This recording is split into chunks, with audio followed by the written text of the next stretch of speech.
Okay, well, I will call to order this second monthly meeting of the Village of Trumansburg Board of Trustees, August 22nd. We have a relatively concise, relatively being the operative word, relatively concise agenda, mostly to do with tight deadline grant application. But first, are there any changes or additions or deletions to the agenda? No. Okay, we'll move right on to item number 3, which is our first public comment period. I do see one member of the public here. If there's anything that you'd like to comment on, there will be another one at the end if you stick around and want to comment then, either way. Well, how is the meeting expected to be? I'm gonna guess wildly. What do we have? 45 minutes worth in here? Oh, yeah. 45 minutes to an hour, I guess. Just the three of you? Yeah, it's just a three of us. Ben Carter will be joining us remotely at some point. I'll wait. Sure. Then let's move right on to old business. We have the WIA grant application. This is what, step 5 of 400, something like that. Starting with Yeah, I think the first part would be designated lead agency. right.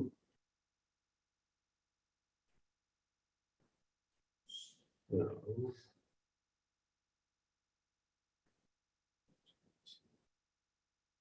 I'm sorry, when you asked if any additions, I had not really looked at the agenda. We have a resolution, a permissive referendum to add. four. Chlorine analyzer, Yes. To the new business. sorry, Thank you. I was staring at that too. that's okay. Okay. Okay, so the first thing we have is a resolution designating ourselves, the Village of Trumansburg, as the agency in the water system improvement project. Very quickly, I'll just read it. Whereas the Village of Trumansburg Village Board on July the 18th declared its intent to be designated as the lead agency for the Village of Trumansburg Water System Improvements Project under the provisions of the State Environmental Quality Review Regulations. And whereas the village board has provided written notices to this effect to the involved and interested agencies, and whereas the village board has not received any written objections from the involved agencies to the board being designated as the lead agency under the SEQA regulations.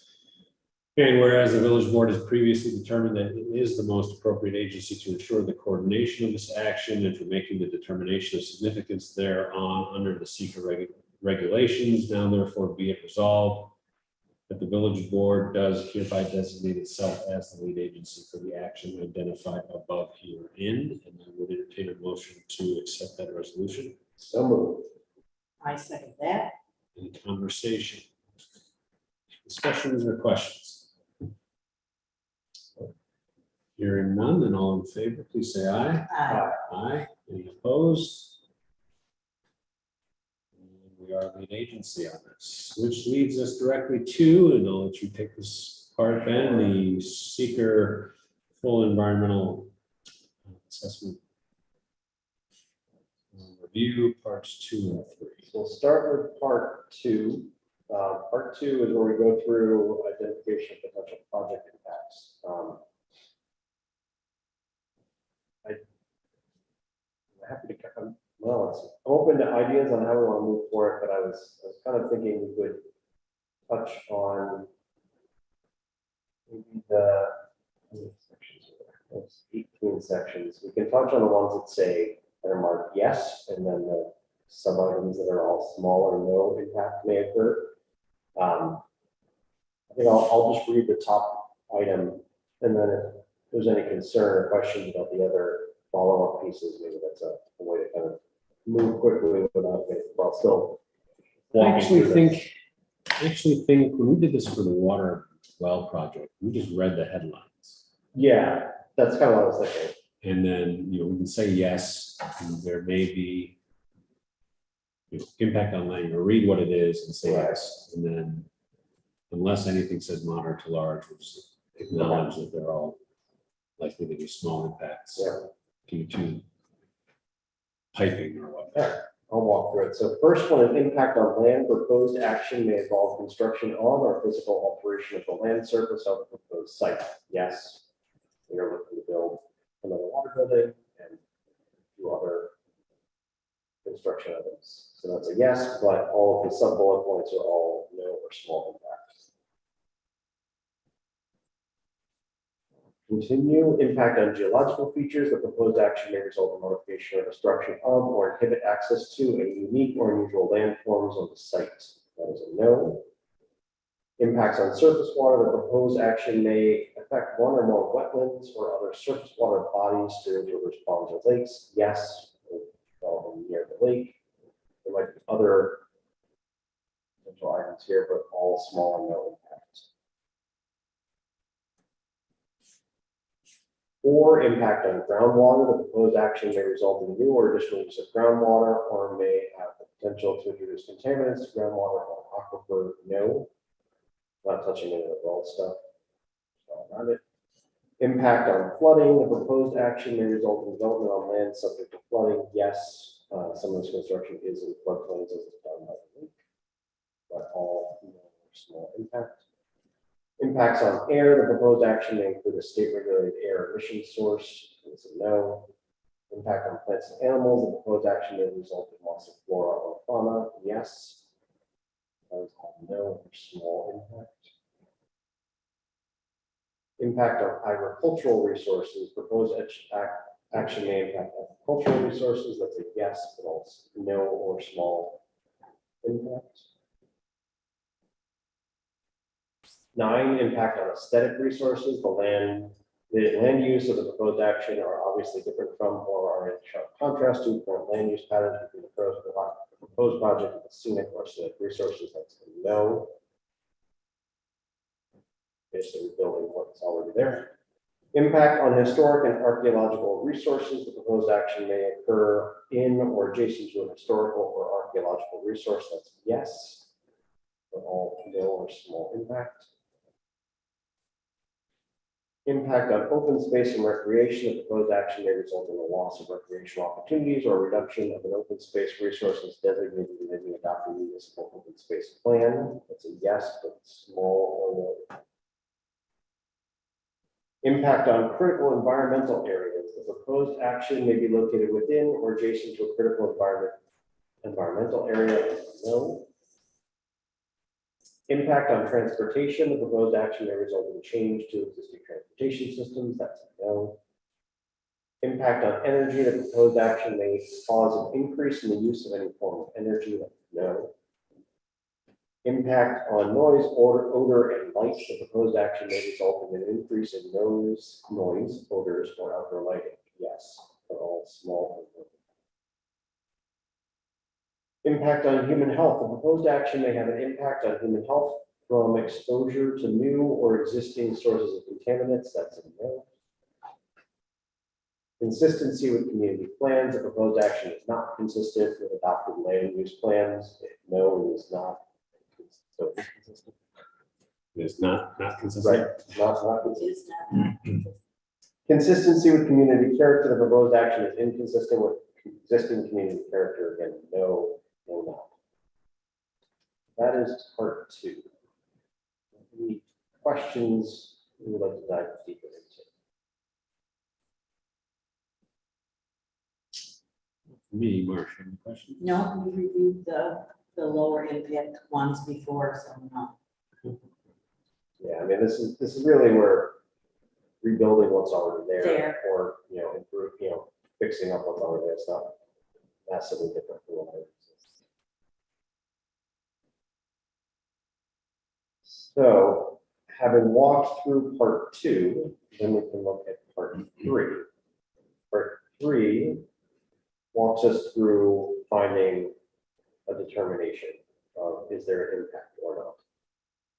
And so I'll read the little section here. Upon review of the information recorded in this EAF as noted, plus this additional supporting information, which is in Dropbox as well, full environmental assessment form part 3 and the supporting documentation, the EAF and project maps. And considering both the magnitude and importance of each identified potential impact, it is the conclusion of the Village of Trumansburg Village Board as the agency that A, this project will result in no significant adverse impacts on the environment, and therefore an environmental impact statement need not be prepared. Accordingly, this negative declaration is issued. That is the proposal before us to find a negative declaration. True.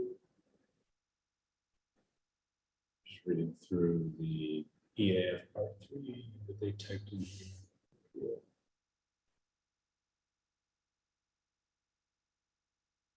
Okay.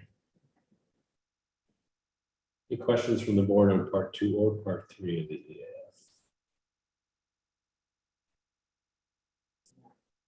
Ben Carver has joined us. Ben, any comments on either part of the seeker?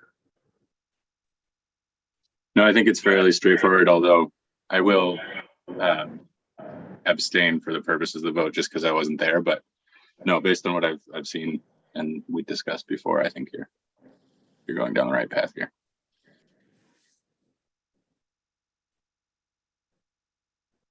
Well, that takes us to the seeker resolution itself.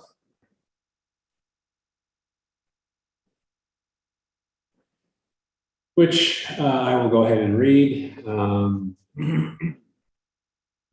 The Water System Improvements Project, determination of environmental significance, whereas the Village of Trumansburg Village Board has determined that the above referenced action to be a type 1 action pursuant to Part 617 of the State Environmental Quality Review Regulations. And whereas the village board has reviewed and accepted the completed full environmental assessment forms, part 1, 2, and 3, including the supporting information on the action prepared by the MRB group. And whereas the village board has completed the coordinated review and public comment period provided for under the seeker regulations.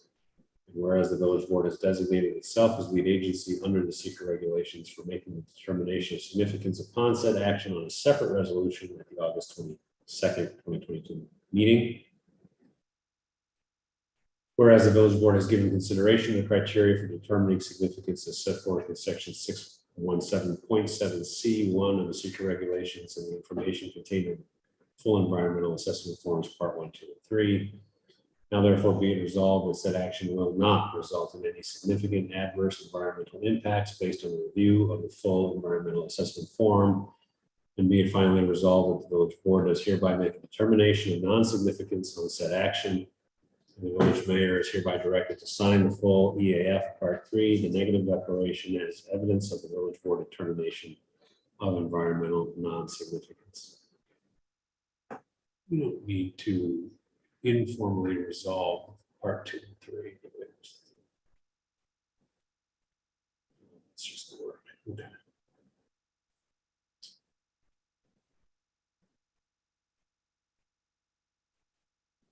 Okay, so we have a resolution as read, which is declaring non-significance of the seeker process, making a determination of non-significance on said action, and instructs or authorizes me to sign the full seeker EAF. If someone would like to move that. I so move. Second. Questions, comments, or discussion? None. Then all in favor, say aye. Aye. Aye. Opposed? I believe we have one abstention, correct? Yeah, I'll abstain. Okay, so we have a completed determination of significance. Which brings us to the last piece for the grant piece, and that is our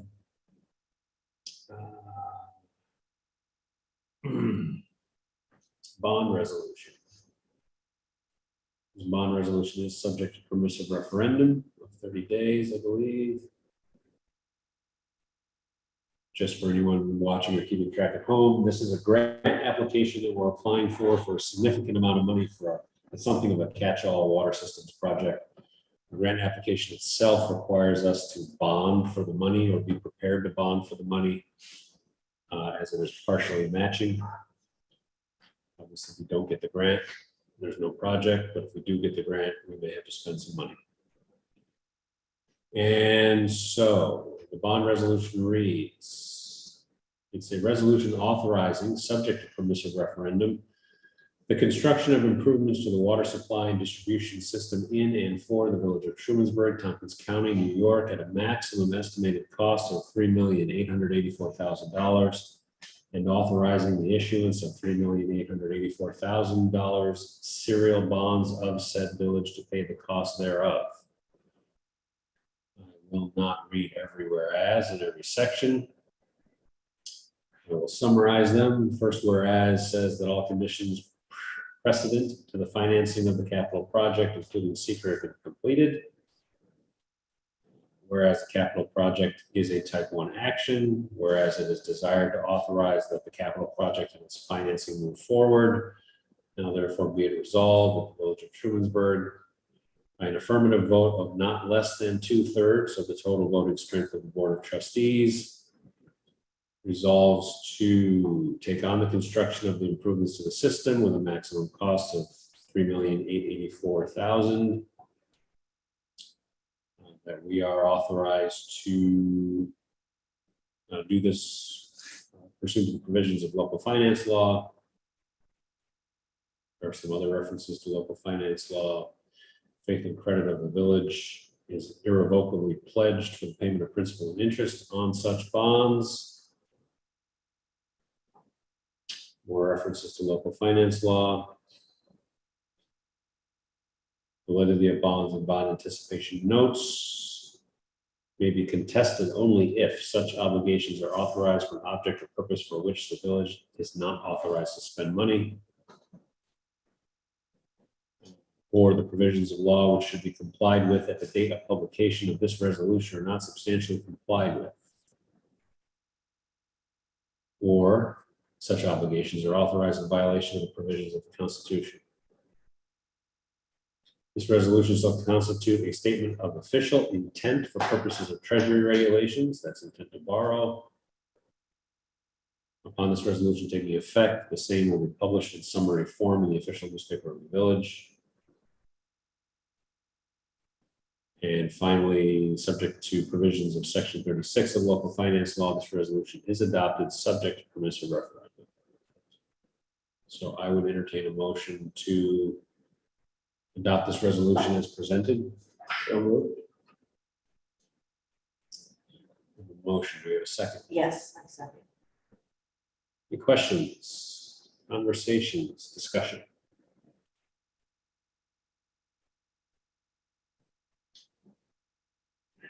Hearing none, then all in favor? Actually, sorry, Yeah. sorry to cut it. So just to be clear, the total here is the total projected possible project cost, Correct. right? So this is at maximum 40% of, or rather, what we would actually end up contributing is a maximum of 40% of this number, right? Just making sure I've got the basic terms right. Right. And I would think that if we don't, we're not successful in obtaining any grant money, we're probably gonna hit the pause button of the project portion of it. The grant application itself requires us to put ourselves on the hook to borrow the full cost before we can apply for the grant. Very good. That was my understanding, but I wanted to be absolutely sure. Any other questions? Okay, well, hearing none, then all in favor of this resolution, the bond resolution as presented, please say aye. Aye. Aye. Any opposed? Okay, so we have 4 board members aye and no no's. And so it passes. Ben, thanks for joining us for that. Yes, thank you. Thank you all for being there. I'm sorry I can't also be there. But I assure you it's better for everyone that it's this way tonight.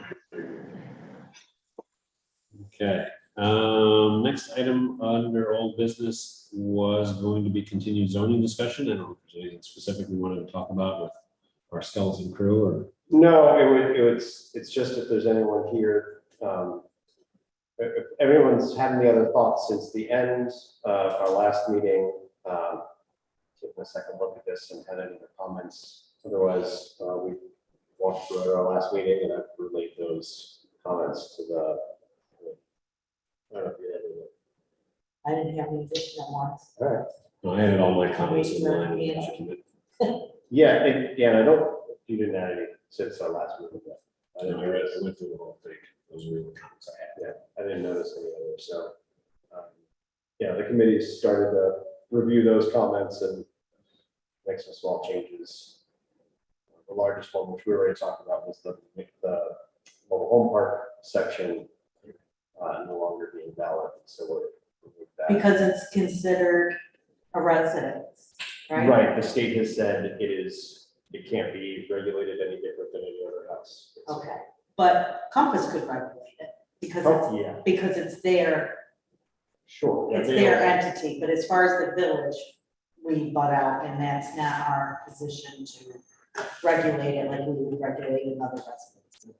It's Regulate regulated like any other. exactly the same. Right. You can't have special rules just for. mobile Just for homes. mobile home parks, it's gotta be treated just like a house or Exactly. whatever. So if it's a regulation that works for any other house, then that's great, otherwise we can't have it. So we removed that piece. And I did update the FAQ document, though actually I don't think I posted that on the website just yet. But I did let all the boards know that is a large change, and so they should be aware of it when they're doing their reviews of the document. And there was a lot here to review, so, I mean, I skimmed over it, I didn't find anything in there about, like, unregistered vehicles or junk cars or in the zoning. Yeah, it is. I don't know It uses why. a weird term. But it is in the beginning sections. Real quick though, hey, Matt, appreciate you being here tonight. You're welcome to stay. But unless I missed something, I think we got what we needed for the grant application. So we'll get those signed pages off to you tomorrow. Sounds good. Thanks, guys. Thank All you. right, excellent. Thank you, Rorden. You bet. I didn't know if they Thank were you, calling everyone. it by some other name, or, There is a section about junkyards in the beginning and says any automobile junkyard.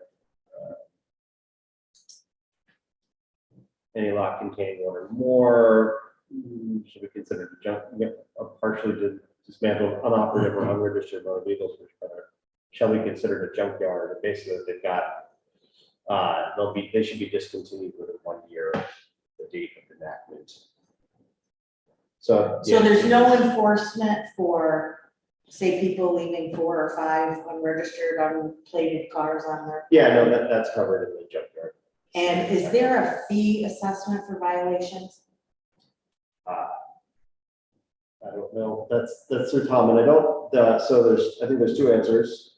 One is there's a whole part about towards the end that we haven't gotten to yet. Okay. Which will include some of that, but I don't know what zone violation fees are. I don't know if you're aware of those, but otherwise it's through. We can set them, but it's up to the whatever town court judge they go to.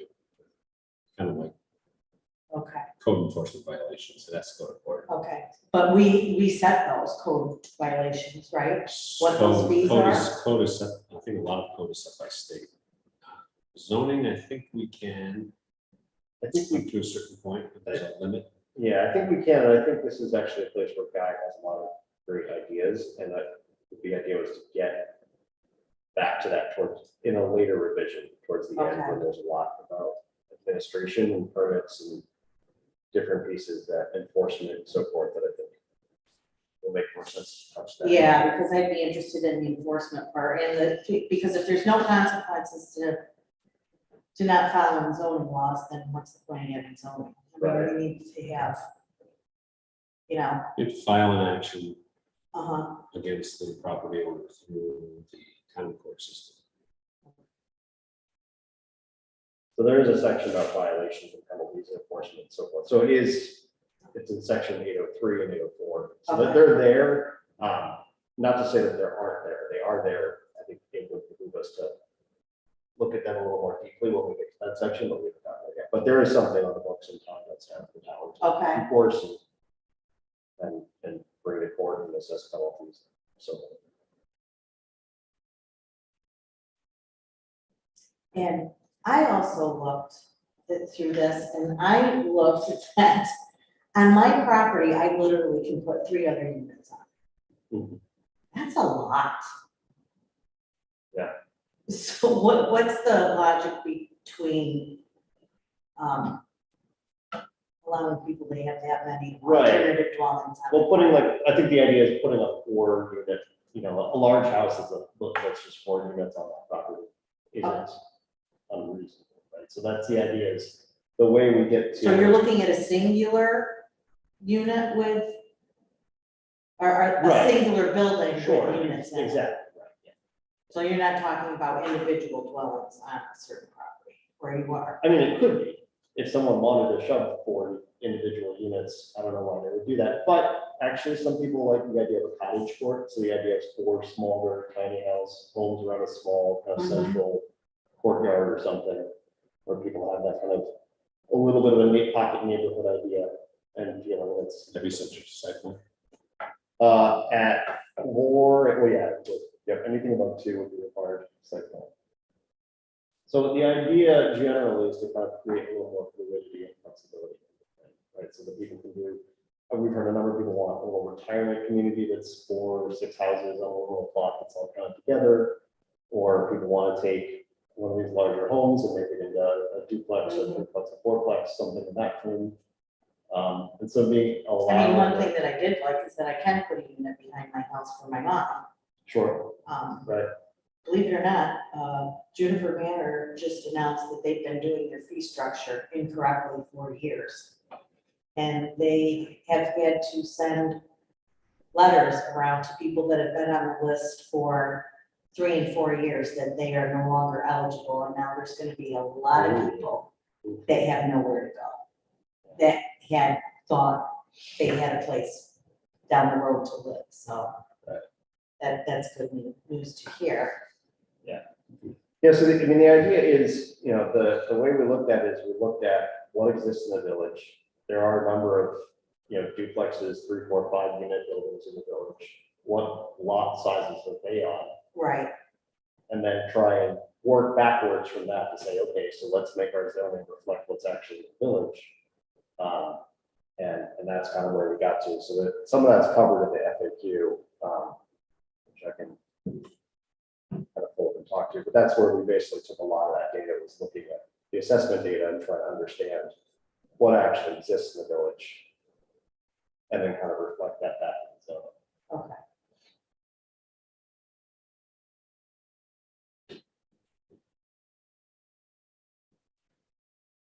Yeah, I don't have any additional comments or questions. Just wait and see what the committee develops from comments so far.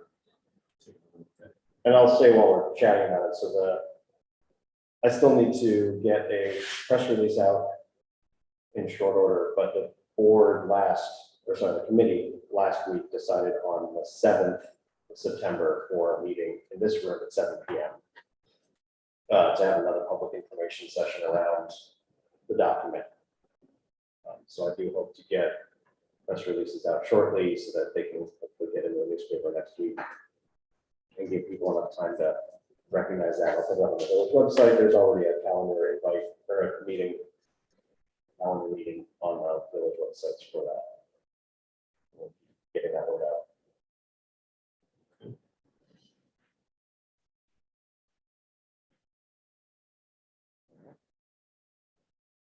Yeah, well, my thanks as always to everyone on the committee for all the hard work and the back It and is a lot of forth, work. keeping things moving along. Let's see. Item number 5 on our agenda is new business, starting with some budget modifications to last year's budget. In the Dropbox, there is a list of where dollars and cents are being moved from one line to another to balance everything out for the year. These have been run by our auditor. Everyone's had a chance to look at it.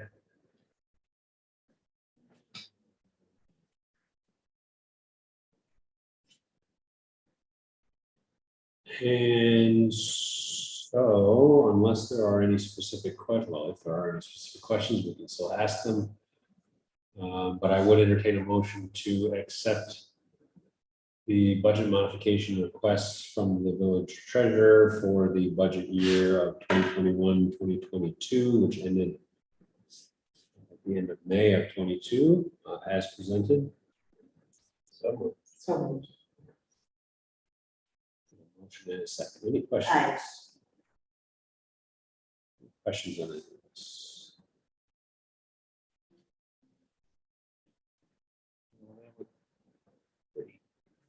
pretty minor changes.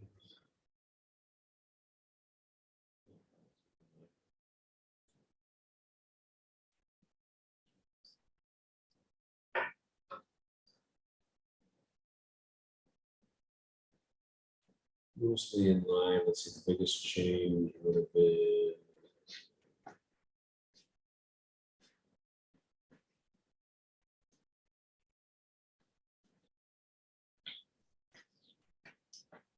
Contractual lines, primarily gas and electric. that's the one that I saw.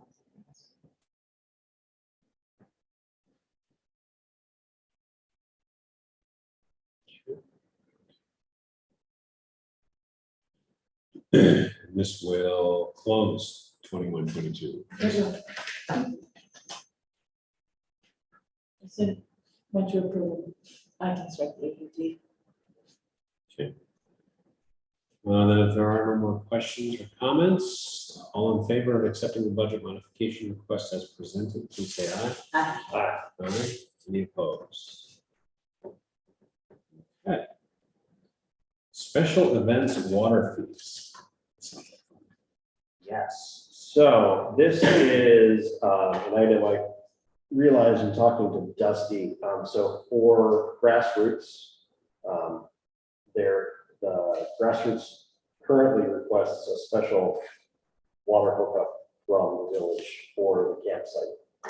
And then also, I don't know what they call the other camping close to grassroots there behind the falls. Also has a water hookup. And for those two hookups, and then also for the fairgrounds itself, both for grassroots and I believe for the fair as well, the DPW. So those two hookups take some time and effort from the DPW. Then on top of that, they need to get tested daily for water levels, chlorine levels. For the health department, throughout the hookup and the fairs, as long as there's an active kind of large event there, also needs to get tested. And so all of that takes time and effort from the DPW, and especially the water testing when it's on a weekend is fairly expensive due to the overtime structure for DPW. So in talking with Dusty, I asked him to kind of pull together some numbers, his rough guess of what that actually costs, so that we can pass that cost back on to those entities. And so he suggested a $100 fee for a special hookup, a one-time fee for hooking that up, and then a $400 per week fee for water testing. So I guess I'd like to make a motion, I suppose, maybe to establish rates for special event water hookups and testing. They give you a population amount as to how many people it has to be before they have to do that testing? It's up to the health department to decide that. Oh, So okay. I I was just don't- wondering if they had a number. I think it coincides with their mass gathering permit kind of thing, and I don't know what those Okay. numbers are. But I'd like to establish those rates at $100 for water hookup for special event, and $400 a week fee for water testing for special events. And if we are amenable to that, I can put that up on the website, just have Dusty know, and I guess the front office know, when these things come through, that we need to kind of put that in motion. But they spent a significant amount of their time on it, and it seemed worthwhile to. Some of that help. I agree. So is that a motion? Yes, that'll be motion, sorry, a long-winded motion. to Yeah, I establish second those. that motion. Motion and a second. Any additional discussion or conversation? Can I ask a couple questions? Sure, Is this going to be effective next year or this year? next. When Dusty figured out the time, did he include benefit time, FICA, Medicare? That is a good point. Retirement? Probably not, no, he included just, hours. Hourly wage. I think, yeah, and I guess I could go either way on that, but it was just based on hourly salary. I think he did like an average. Just up to you guys, of course, but I just, that's just adding information that we do pay for that when we're overtime. Right. So it's on a weekend. That's what I'm saying, I think they can do it in under the 3 hours, so, All or 3 hours. So. it does cover, it doesn't just be 3 hours a day times 2 days, because if it was during the week, they'd be on the clock. But still, shouldn't we include that weekly, what they're doing during the week? too? That was the As part idea, of that the Dusty fee? was kind of thinking an hour, I think an hour a day. An hour a day. It's fine, it's Yeah. probably not gonna add up to a ton, it might add up to $50 more, maybe 100 Right. a week. But again, I just want to bring it, that's my job. If it's an hour a day for a whole week, the 400 would still cover it. Okay, So But they it's get- only one person. right, Yeah, they it's get just one paid a person. minimum of 3 hours on a Saturday or Sunday. Right.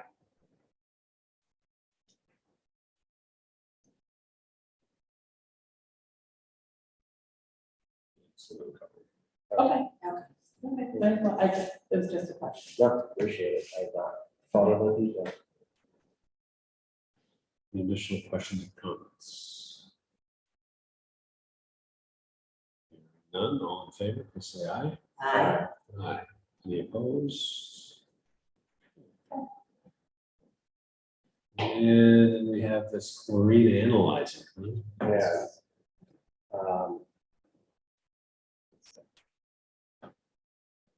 Right, so this chlorine analyzer, there's a quote in the Dropbox for $4,776. That includes both the monitor itself as well as the installation. The current chlorine analyzer, which is analyzing the amount of chlorine in the water, making sure it's within tolerances, is quite old. They can't find parts for it anymore, and it does not work anymore. It continuously reads that there is too much chlorine, even though there is not. And so for that reason, they have to manually test for chlorine on a daily basis. That again means a 3-hour call in on Saturday and Sunday. So this quickly pays for itself on that front. So this is a request. So to pay for this, we're looking for a permissive referendum. I'm going to say up to $5,000 from the water repair reserve. Is that right? Yeah. And then otherwise, I believe I can do this. What we're just asking.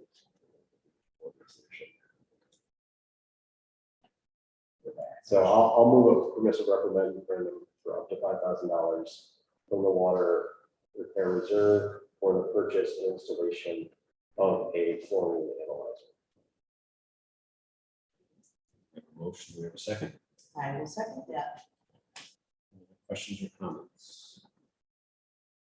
It's old, can't even repair them anymore. They won't be parts.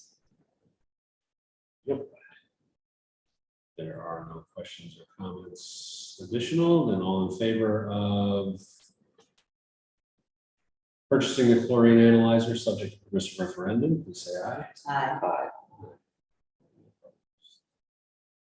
Okay. Do we have any other items of new business? Any items of old business which we forgot? No, and that takes us to our second public comment period. 43 minutes, not 45. Can you hear me from here? I can. In the owl? Say something. Can you hear me from here, owl? The owl can hear you. Okay. I am Nancy Tubbs, 107 Tamarack Lane, and I have to admit, I'm flabbergasted that no one has said anything about the substantial decrease in lot size in the zone and density. And the explanation is, we looked at what was in the village, we made it like that. Well, what you did was you looked at the smallest 6 lots in the village, over 100 years old, and said, yes, that's what the village should be. Most of those lots, I assume, have 1 dwelling, and now you're letting 3 there. And then you're piling density on top of that. And I guess I'm just not aware, I just don't know that you're aware of the amount of housing that could be put on existing lots, which is why I did the math, and how relatively easy it is to qualify for affordable housing, which gets you an even greater increase in density. And it comes to the point, I think some of you know where I live, 12 apartments on our lot. I mentioned to my neighbors, they were real happy about that and certainly didn't expect that, and didn't know anything like this was happening. And I didn't see any community input that asked for lot sizes that were less than half of what we currently have with 3 houses, 3 units of any size, really, because I know one's supposed to be an ADU, but it can be pretty large. So I'm okay, you want to put small lots on the 16 acres on Seneca and Kingtown Road. Those people know what they're getting in for when they buy. People in the community don't expect somebody to put a 12-unit apartment building next to them. I agree. So I guess I'd like to at least see some discussion other than purely, this is what we have in the village. Because frankly, I went and looked at the document that you took that I had, that I had access to, and it said 74% of lots are currently in compliance. We already have big lots. That's what's in the village. Again, if you want to put them on a new place, go for it. But, and I looked and I added detail in the document, this thing that I emailed out, I have copies if you want, but most of the lots on Lake Street, 48% are in compliant already. So that was one of these, old streets we wanted to emulate. Half of them are still over 50,000 square feet. On Washington Street, which was the other old street, I think there are only 4 that were not in compliance already. So when you layer on 1 much smaller minimum lot size, 2, that's not for 1 unit, that's for 2 units. And every lot can have an ADU without running into those density requirements. And if you qualify as affordable, which I said is not that hard to do, pretty easy to do, based on if it has affordable requirements. Now you're increasing the number of units dramatically. Marcia said she could fit 4, I think she said 4. Assuming I got her lot size right, which I estimated on Google Maps, she can actually fit 11 units if they're affordable on her lot. She can fit 6 if they're not affordable. So everybody I've mentioned this to, which hasn't been a lot of people, but as you can imagine, I didn't know a lot of people. I wanted to see what your all thoughts were before I said much. Was shocked. I think that's scary, especially if you're moving into an area and you don't know what to expect.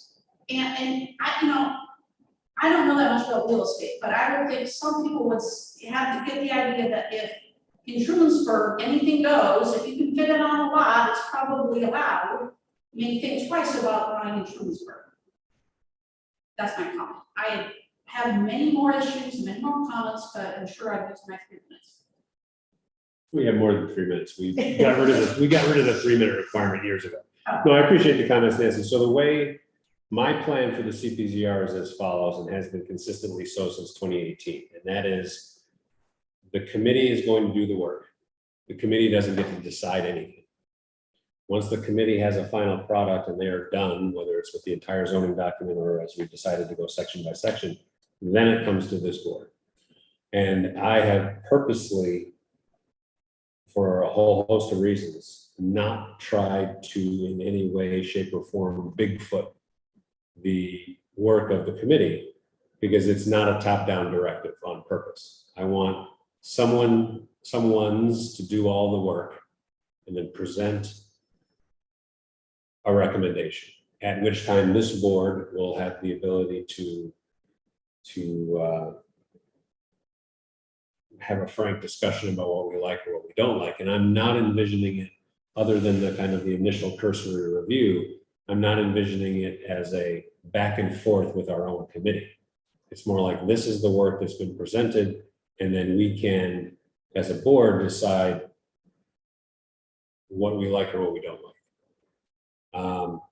Micromanaging a committee never really ends up with a product that I think is worth much. And so the committee will present what they present, and we'll have an opportunity to voice our concerns as a board. We'll have, I'm sure, numerous public meetings and hearings about the document itself.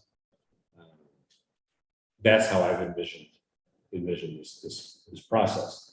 You know, as for, and again, I'm waiting for the product to be presented in its final draft form before really kind of opining on very much. But you know, if smaller, my only initial thought is that if smaller lot sizes and the potential for greater density comes with a requirement for review, then it's not a anything goes approach. If there isn't that requirement for review, you know, Marsha can put 11 tiny homes on her property without anyone's approval, or without the requirement for anyone's approval, then that would be problematic.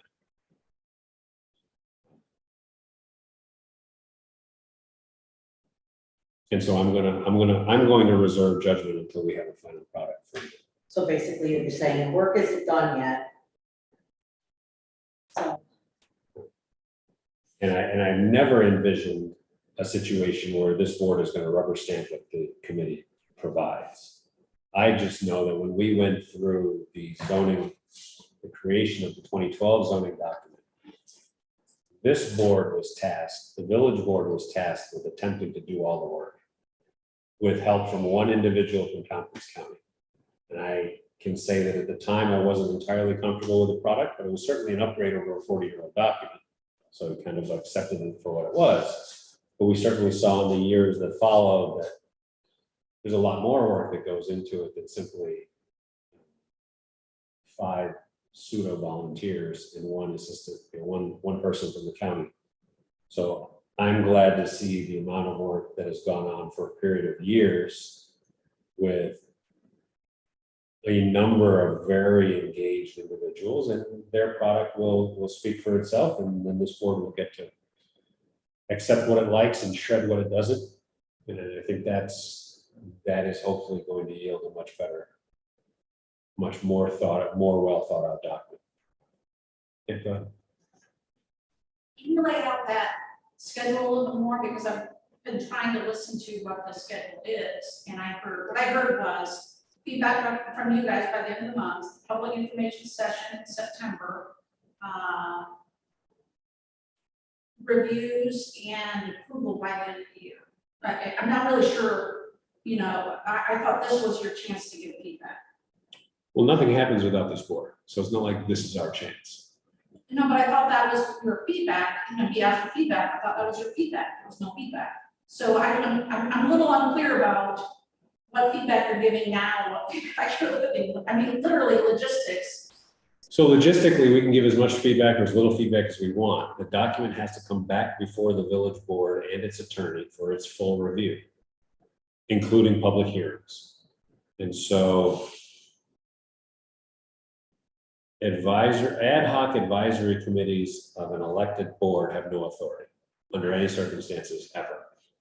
So the CPZR is an advisory committee to this board. Mm-hmm. And the document they provide us will have to go through whichever section we're looking to adopt.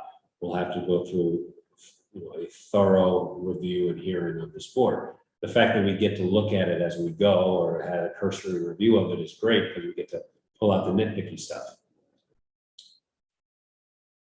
But that doesn't mean that whatever comes back to this board in a month or 2 months or however long it takes isn't subject to this board's comment and review. I've always thought that this board would then again come and say, okay, what do we like and what do we not like? And I'm hoping that that was the understanding of the committee as well. It's not, I'm just saying that wasn't clear to me. yeah, I mean, For right or wrong, I'm just saying. I think I can see how it could potentially be less clear than it is in my mind.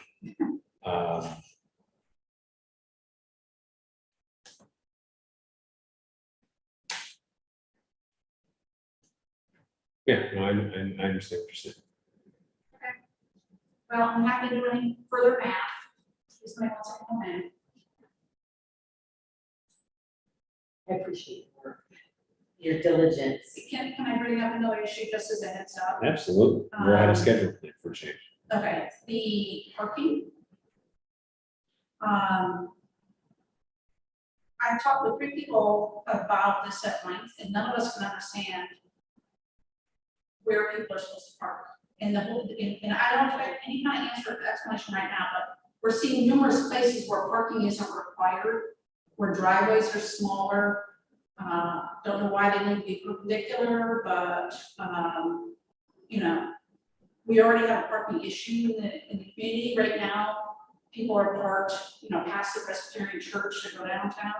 So, I understand people can put in parking, but the whole parking question, we don't understand what's going on with that. So, I think people are concerned that, they won't be able to park in their front yard, but they won't have any other place to park, and somebody else will park in their front lawn. That was a big question of confusion. What's wrong with parking? What's wrong with requiring your employees, if you have a home business, provide parking for them? Where else are they gonna park? What's wrong with requiring at least one parking space for your ADU? Where else are they gonna park? So I know you want to make it walkable, but I think I saw one of you drive a block to get here. So, people have cars. So there's no public transportation, there's no Uber, there's no, trains. It's, you can barely walk to Shore State, and if you have ice cream, it's gonna melt time to get home. So I don't know, that was a big question about parking and what are we doing with parking? Primarily focused on parking on the lots, or are you thinking about parking in general in the village? Well, I think it's a question of if people aren't required to provide parking, are they going to provide parking? And if not, where else will people park? On the street, on the lawn? Will they take up spaces that the businesses want for their businesses?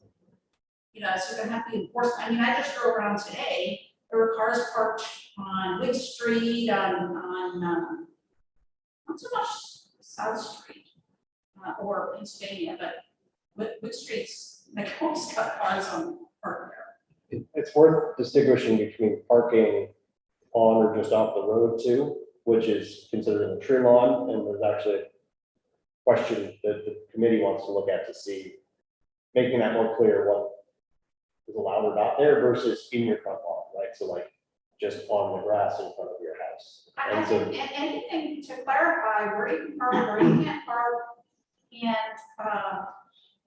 and why can't your driveway be wider than 2 car lines? I know why you put that in there, because of the big parking lot, on 96, but no, I don't have a problem with that parking lot. It's on a state highway, it's across from where I think you're gonna be putting, if you wanna put a fire station already. I know there's some acrimonious discussion about that massive parking lot. However, I think in one case it's strange to then turn around and limit every parking lot to 2 spots, because people need space to turn around. They don't want to go back into traffic, they want a round driveway. they have, 6 cars in their household. I mean, it just seemed, on one hand, no parking, and the parking that you allow, is really restricted. So it just didn't seem to add, that's all. So there's not much restriction on parking. There's a lot of reduction of required minimums. So I think those things are kind of two separate ideas. Well, the restriction I meant was the width of the driveway and the fact that it had to be perpendicular. Right. And so, I mean, I'm happy to have those conversations. I don't think the word particular was particularly important. It was more to say that not to end up having a parking driveway that is the run of your front, right? What we're trying to find the right words to say is you should have a driveway that looks like a driveway and isn't, oh, my driveway just happens to be the entire front lot. And so what we're looking for is wording around that. Very open to having a conversation. So if I wanted to put a half circle driveway in my front lawn, as long as it was clearly designated as a driveway. Not with the current proposal, we can have that conversation, but what the proposal is trying to drive at is, right now, there is nothing that stops anyone from paving their entire front yard and side yard and just parking whatever they want. So wanting to have some sort of way of regulating, having some sort of meaningful way. Most people driveways are primarily perpendicular to the road and only about 2 cars wide. But if we wanted to make it 3 cars wide, or, within some array of degrees from the, like the conversation's open, but the intent still stands. We're trying to define a driveway as what I think we all think of a driveway in our head as. I wish mine was 2 cars wide. Well, I would think that if I wanted to pave my front yard and park all my cars there, I should be able to do that. Oh, I disagree. I think You think it's what? I think that ends up really breaking up the sense of like a street you can walk down. Like you have front lawn, you've got your house there, you're not just parking. You can't walk down my street anyway, on the sidewalks. You have to work. I on it. walk down the road. Yeah, but I mean, you have to walk on the road. Sure. So let me add that, again, on Marcia's lot, with the 12 units, House with the 12 units. Right. Where are all my 12 people gonna park?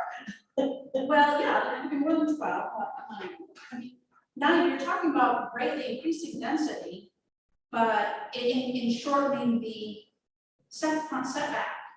Right. And so now you're gonna have to put a driveway to a parking lot in the back, right? So now you're making a really long driveway because there's no room on the side. I mean, I'm saying I'm adding up all these implications of the stuff that you're doing.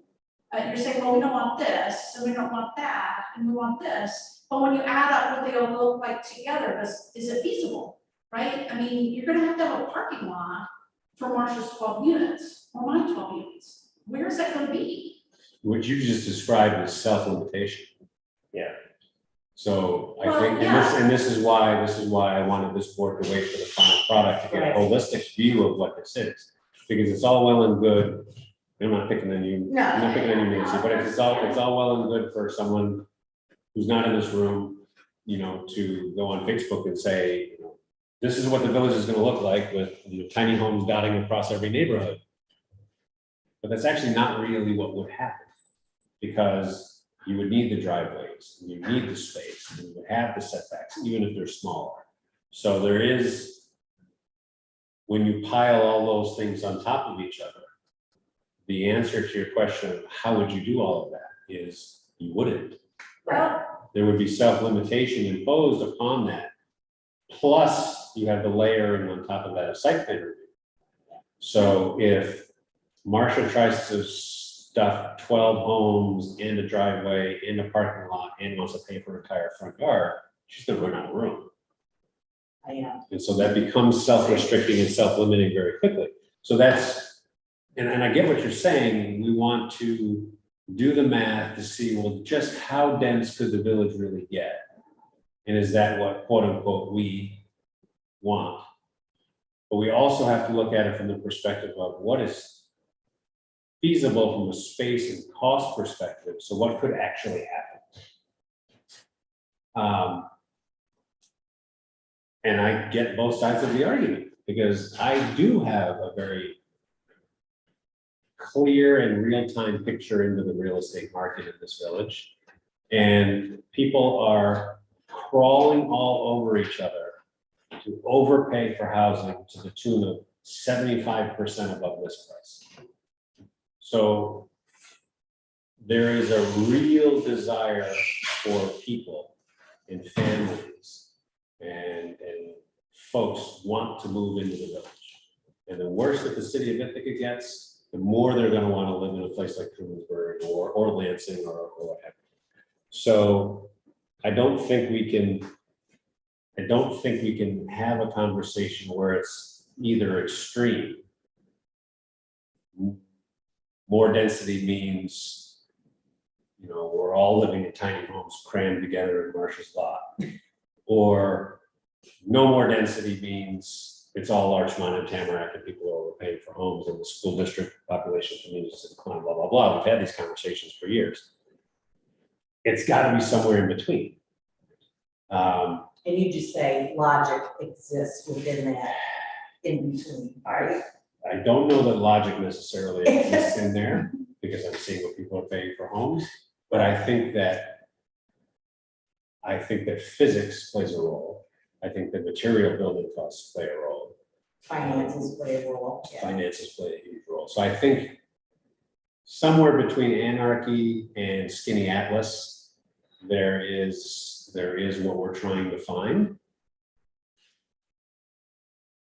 And I'm sure, this part I am sure about, I'm sure that there's no zoning document that is perfect. I'm sure also that whatever is developed will be better than what we have, just as what was developed in 2012 was better than what we had from 1972. I'm also sure that part of the reason why, when Ben and I were talking about it, that we want to have this zoning revision done a piece at a time is I actually believe that ideally zoning review and revision is a never-ending process. Because 10 years from now, you know, if we're revising a piece at a time, all the time, then we get in the habit of adjusting the document to the needs of the community. And oh, by the way, New York State says we have to review our comprehensive plan every 10 years, right? So it's understandable that there's a concern that we're going to lock ourselves into something that we can't adapt to or get ourselves out of. But I'm hoping that this process is a little bit different than what a lot of communities do, so that we can avoid that. Again, that's the hope. Yeah. So, to your point about real estate, people wanting to buy houses here, the current plan is all about rentals because it's density on a given lot. So can you subdivide? Maybe. I mean, some are easily able to subdivide than others. Will people do that? Probably not. They don't want a house in their backyard. If they did, they would have done that already. So this is largely about rentals, all this density, right? Just by definition. Unless you want to come up with condos, I'm totally for condos. To your point about it has to go through a site plan. So I'm sure you remember about 5 years ago, we had a lot of people upset about what happened at 46 South Street, which really didn't seem to make any difference at all. So it's a little hard to ask someone like me to say, yeah, but if people don't like it, it won't get approved. And that's may or may not be what you're saying, but that's kind of what I'm hearing. Of how, you know, it has to go. And my understanding of site plan review is to ensure, and I might be wrong about this, it's to ensure it follows the rules, that you have the parking. It's not really a question of, we might not approve this if neighbors don't like it. I mean, maybe I'm wrong, but site plan review, I think, is not as substantial as the subdivision and the larger decision that you make. So, and there's variances, right? So, you know, I want to do this, and then the Board of Appeals says, okay. So there's a lot of gray area, and you know, let me go back to people want to buy houses. What about just small lots on Marty's lot or other lots that are sold? The one, you know, INHS lot, great. Now they want to do tiny homes, great. There's plenty of land. create two zoning areas. I'm also dismayed that 2/3 of the people, well, yeah, 2 to 1, people wanted two zoning lots, like a high density and a low density one, but there wasn't one. And the explanation I heard from Tom at the last planning board meeting was, I don't know, we decided not to. It's too hard to figure out where to put it. I think that would make a lot of people feel much better, because clearly people on Wood Street probably are, more comfortable with their neighbors right next to them, because they are. People, on South Street or Pennsylvania aren't, because their neighbors aren't on. So that would go a long ways, and if you could put even a third high density one in these vacant lots, have at it, great. I think I did a calculation, I didn't put it in here, I think it's like 400 lots can fit on, or units can fit on, what I thought was 28, it's now 16, okay, hundreds of housing can go there. So I'll just comment and say that I'm not suggesting that site plan is, if people don't like it, it doesn't happen. I am suggesting that what you said is correct. But the point of site plan, which we don't have to relitigate 46 South Street, I believe was done correctly with 46 South Street, is to say, where are the utilities going to go? How are you going to get 12 units on Marshall's Law? What about the sewer? What about the water? What about the drainage? Where are your retention ponds going? All of that does become self-limiting on the ability to cram as many numbers as you can. I mean, not might, it did with 46 South Street, right? They had to put in, part of the process of that entire review was the engineering.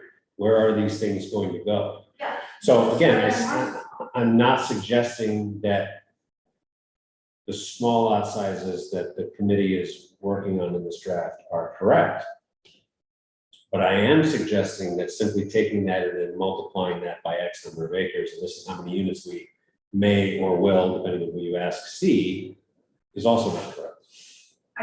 Because of the inherent self-limitation of space, cost, and the review process, which will look at space, cost, and utilities, infrastructure, and drainage. Yeah, my calculations here were really meant to be clear about how fast the numbers add up. Not to say this is the be all and end all. Yeah, because I have no way to map out, and I think it would be, if you're gonna make substantial changes, which I think these are greatly, I mean, if you made, half the changes, it would be good to have diagrams and more factual information as to what this means. I mean, if you have a frontage of 40 feet, I don't see how you put a house on that. I guess my devil's advocate comment, Nancy, would be, I don't know that anyone can tell you what it means. No, I mean. Because I have 137 feet of road frontage. Yeah. And 0.98 acres. I'm not putting anything else on my land. And I'm based on where the water and sewer lines are, I don't think the next person is going to put anything on it, or probably the next person. So I mean, if you look at it on a map, you'd be able to say, well, you could stick, so look at these 7 tiny homes you could put in there on that sidewalk. But that doesn't mean it's realistic. So having the conversation is important, but saying, this is what this means, I'm not sure that we can be that, precise. Right. I get that, but I think it can't, the conversation can't, in my opinion, can't stop there. Because you also have the flip side is, it could happen. Somebody could buy Marshall's property, all these things, you're enabling all these things to happen. There probably are physical limitations, but you are enabling all these things to happen. You could say it's unlikely, but nobody that I know, I don't think anybody ever saw 46 South Street, except the people who were in early discussions with INHS. I know people who looked at that lot and decided not to buy it years ago because it was so wet, which turned out to be the case. So, to say it probably won't happen, I just feel like some of the people in the community have been burned by, not seeing things happen. It's unlikely, Now you're actually making a lot of things much more possible on purpose. And so when people are surprised by things, they're gonna come back to you, you're not gonna go to INHS for 20 months. So that, you don't know, that's kind of the point, so. I You understand. might know your lot. I don't think those two analogies are very good. I mean, I grew up thinking that someone should build back there. I mean, it's buildable land. It's 19 acres is different than, you know, somebody's side yard. Possibilities of an open blank canvas of a large undeveloped piece of land seem different than trying to shoehorn something in Marcia's backyard kind of thing, but I get what you're There's saying. lots of acres I get what set you're there saying. too. Yeah. But it's all very well. Well, all good input for the committee, Yeah, all good feedback from the committee. And then thank you for being more explicit on your review process. Anything else for public comment?